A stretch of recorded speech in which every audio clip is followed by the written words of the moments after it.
Hello, Level Up Community. I'm here again, Kisha, to discuss ISOs when strike price is less than the fair market value. This usually involves the transactions during buying and selling phase. So, learning outcomes today, you'll be able to understand the tax implications and the exercise of ISOs, realize the importance of AMT adjustment, learn the relationship of basis and FMV of exercise ISOs, and know forms 8949, 6251, and 8801.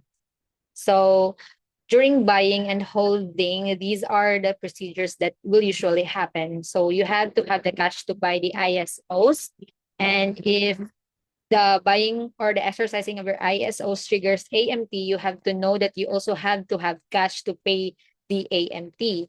Third is to report the AMT income should you have been triggered AMT.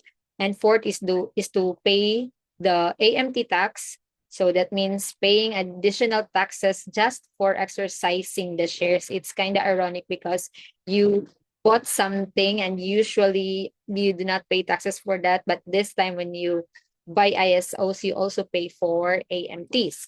So what are the important points to cite? These are the following: the basis, FMV, the ordinary income tax, if there is, the alternative minimum tax if it is triggered, and any AMT basis to track for the future transactions. So it's also important to know how much to exercise and the available cash to buy your shares and pay for your AMT, because it does not necessarily mean that you have to exercise all your ISOs and then you will be triggered AMT. It's also important to know that you can exercise just enough shares that will not trigger the AMT, because it's just within the range of the AMT. So it will not trigger AMT, but you were also able to exercise shares. So in this example, the the FMV is $5. So this will be also the new AMT basis. And the strike price is $2 per share. That's the original or the regular basis. So during the holding, you have 50,000 shares and then you were able to exercise it or buy it, all of it for 50, all of the 50,000 shares. So based on this transaction, is there an ordinary income tax? No, because FMV is greater than the strike price. So is there an AMT? Yes, there is. The AMT is the delta between the strike price and the new fair market value or the new AMT basis, which is $3 per share. So with that, we suggest that you only exercise just enough before hitting the AMT range. And it's also best to do this every year if possible. So you will be exercising staggered amount of your ISOs every year, just so we can control that it won't pass over the AMT range and you will be triggered AMT. So you have to track the AMT basis and the AMT credit, which is reported in the form 8801 for future transactions, or if you have future plans to sell your ISOs. So these are the three stages of the ISOs. So before buying, you have to have cash. I've been repeating this since the beginning because this is so important. You have to have cash to buy the shares, pay the AMT, no AMT treatment, and you have to pay estimated taxes just so we avoid penalties. So after buying, you have to report AMT income, pay AMT tax, and for the future, you have to track regular basis of it. And the AMT basis if subject to alternative minimum tax, and AMT credit if triggered AMT.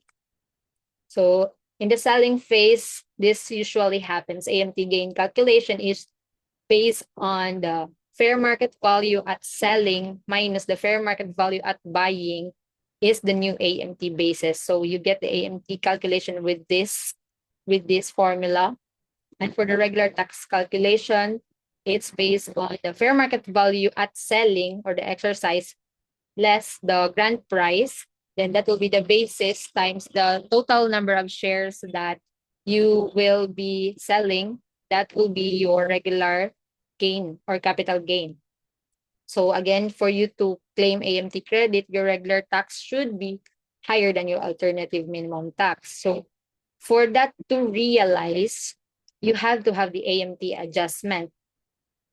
Why is AMT basis crucial for this? Because the effects of the AMT adjustments drive down the AMT income.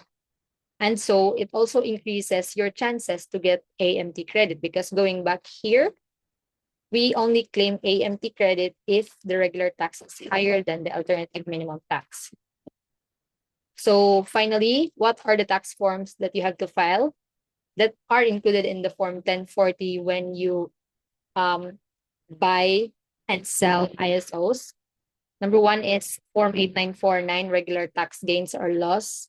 So it shows the short term, long term, and the exclusion gain or loss. Next is the Form 6251, or the AMT basis adjustment. And lastly is the Form 8801, which reports the AMT credits. So that's it. Thank you.